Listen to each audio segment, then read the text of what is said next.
This story is about 10 rather close relations of ours who seem to get into almost exactly the same kind of trouble we do.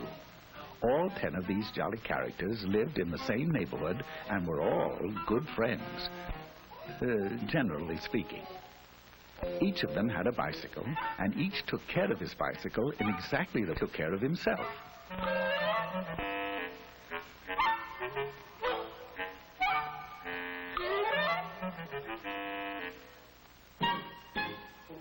One day they held a group think and decided to have a picnic in a little park just 9 blocks away.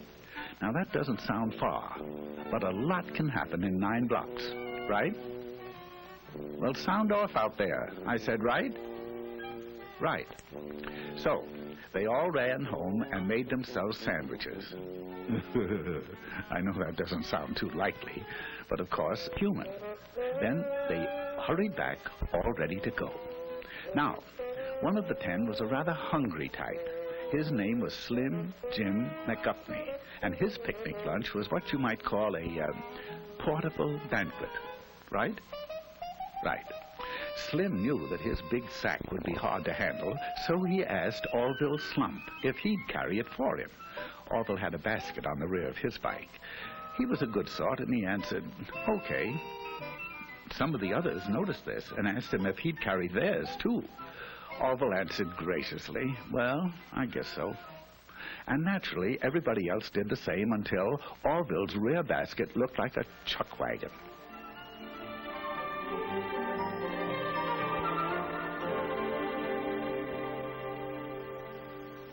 At last, they were ready to go, and at a given signal, they went.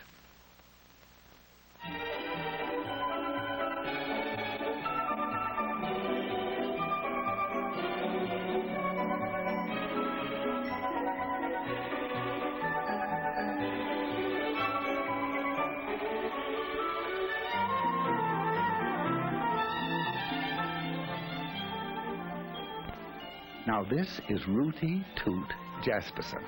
He had the newest bike in the bunch, and he was as proud of it as he could be. He made it a point to get in the lead, and there he intended to stay. It would seem that Rooty Toot was a slam-bang go-getter headed for big things in life, right? Right. But when you have to be first all the time, there are a few things you find you don't have time for. Such things as making hand signals. Oh, he knew very well that bike riders are supposed to signal just like auto drivers. Hand down for slow or stop. Hand up for right turn. Hand straight out for left turn. But pretty soon, he began to feel silly making so many signals to stay out in front. So he skipped one to rest his poor old tired arm. Just one signal, once. At this point, Rooty Toot Jasperson left the party.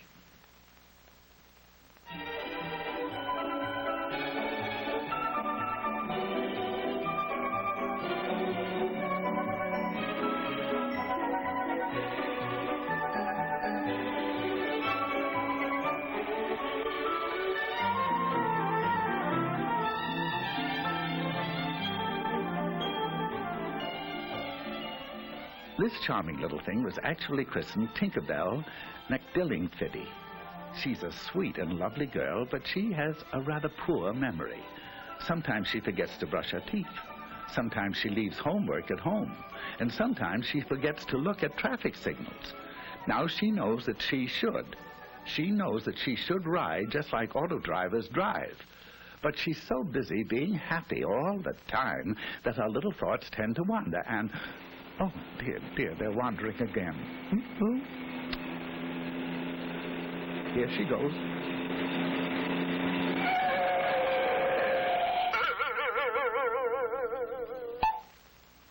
Exit Tinkerbell McDillingfitty. She forgot now and then.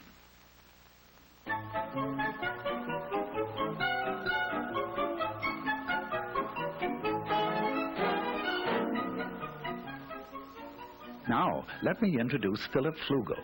He's a star athlete, the president of his class, an honor student, and he has the handsomest profile in school. Just look at it, will you? Now, Flug, as his friends call him, has one little flaw in his character. He is very easily bored. Right now, he's asking himself why everyone has to go up this side of the street. It's so samey. So, proving that even a class president can make mistakes, he decided to ride against traffic. Oh, he knows that auto drivers never do this, and that he should follow the very same traffic rules. But he's in the mood to do something different. Anyway, there are no policemen around to see him.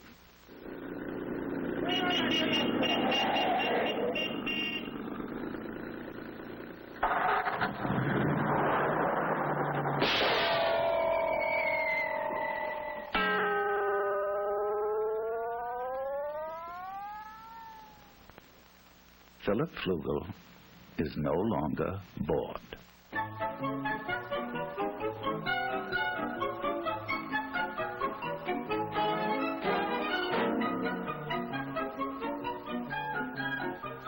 You've probably wondered about this fellow on foot.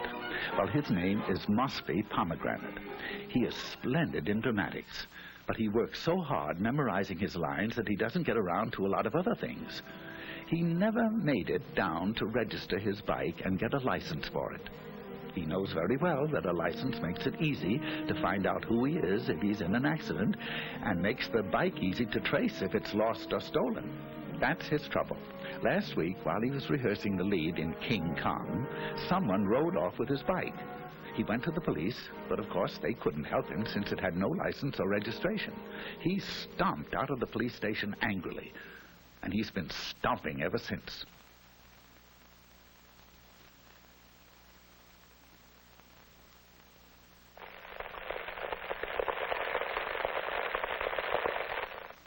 Farewell, Mosby Pomegranate, victim of fallen arches.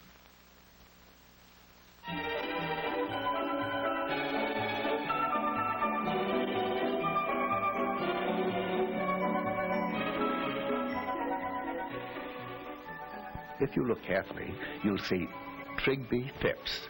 He's the smaller one in Eclipse, trying to make that bike go. His passenger is an old friend of ours, Slim Jim McDuffney. Slim Jim's bike recently collapsed from the effects of his diet, and Trigby, being a nice little fellow, agreed to ride him. Now, he knows that no auto driver would drive with a passenger in his lap. He also knows that you can't see ahead very well with someone on the handlebars, and that you can't control the bike well, and that you can't make signals either. Furthermore, it is tiring. Right? Right.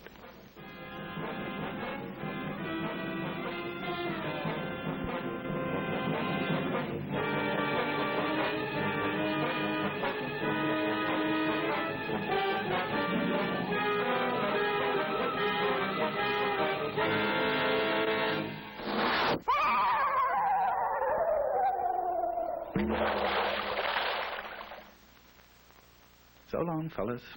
There seems to be a flaw in the buddy system.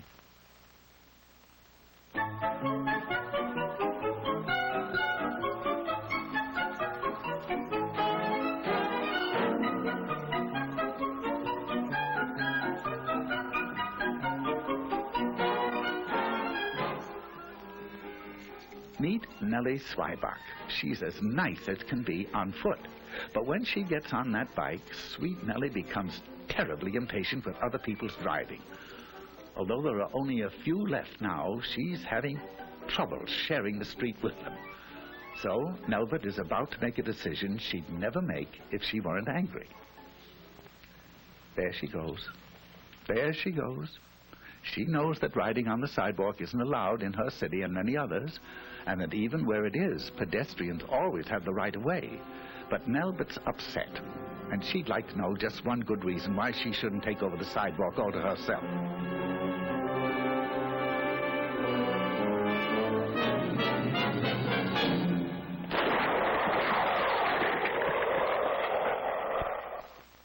Albert Zweibach got her one good reason.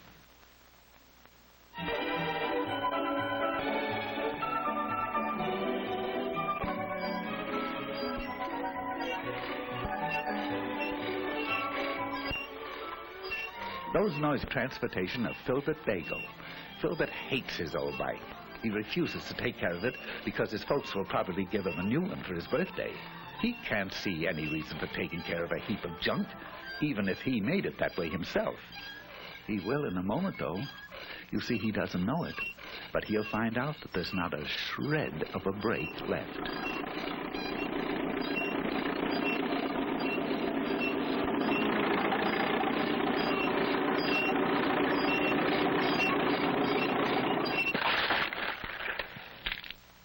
Now, Filbert would be the first to agree that if it's worth riding, it's worth taking care of. Right? Right.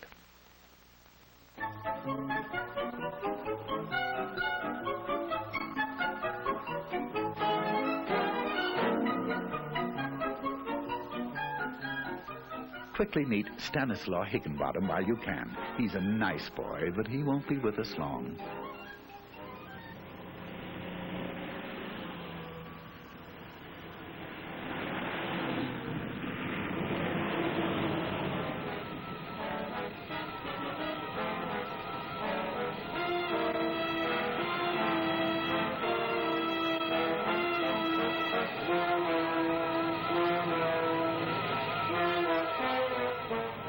You are now looking straight at Stanislaw Higginbottom. He has neither lights nor reflectors.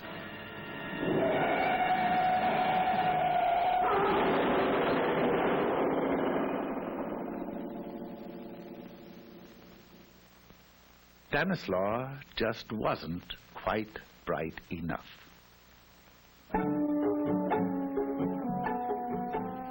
All of which leaves Orville.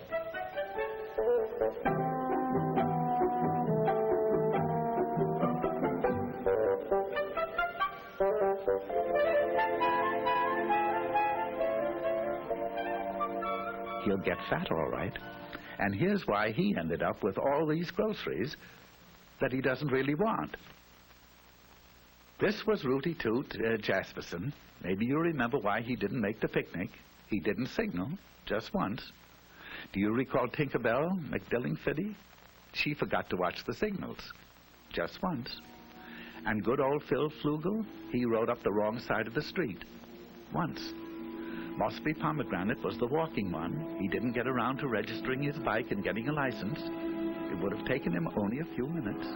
The small one was Trigby Phipps, and his passenger was Slim Jim McGupney. They rode double into trouble. Who can forget Nelbert Zweibach? She wanted to know one good reason why the sidewalks didn't belong to her. Then there was Filbert Bagel. He didn't take care of his brakes, so they didn't take care of him. And good old Stanislaw Higginbottom. No lights, no reflector, no Stanislaw.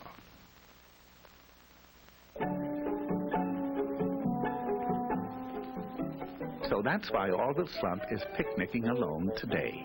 He watched the signals, he obeyed traffic signs, he made hand signals, he rode alone, he stayed on the right side of the street, got a license, rode just like auto drivers drive, and kept the brakes and all in good condition. And he got fat. Of course, it was very lonely, but not as lonely as this.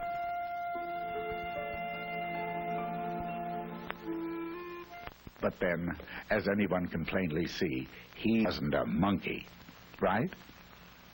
Now, that sounds as if you really mean it, right?